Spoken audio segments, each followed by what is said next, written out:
দীর্ঘ ১৭ বছরের বেশি সময় নির্বাসিত জীবন শেষে প্রিয় মাতৃভূমিতে ফিরেছেন বিএনপির ভারপ্রাপ্ত চেয়ারম্যান তারেক রহমান। তাকে বহনকারী বাংলাদেশ বিমানের নিয়মিত বাণিজ্যিক ফ্লাইট BJ-202 বোয়িং 787-9 ড্রিমলাইনার সকাল ৯টা ৫৫ সিলেটে অবতরণ করে।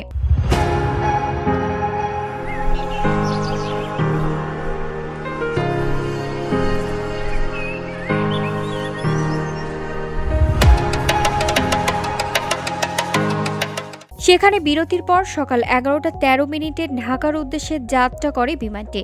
সকাল ১১টা ৪০ বিমানটি হযরত শাহজালাল আন্তর্জাতিক বিমানবন্দরে অবতরণ করে। এ সময় বিএনপির মহাসচিব মির্জা ফখরুল ইসলাম আলমগীর সহ জ্যেষ্ঠ নেতারা তারেক রহমানকে স্বাগত জানান।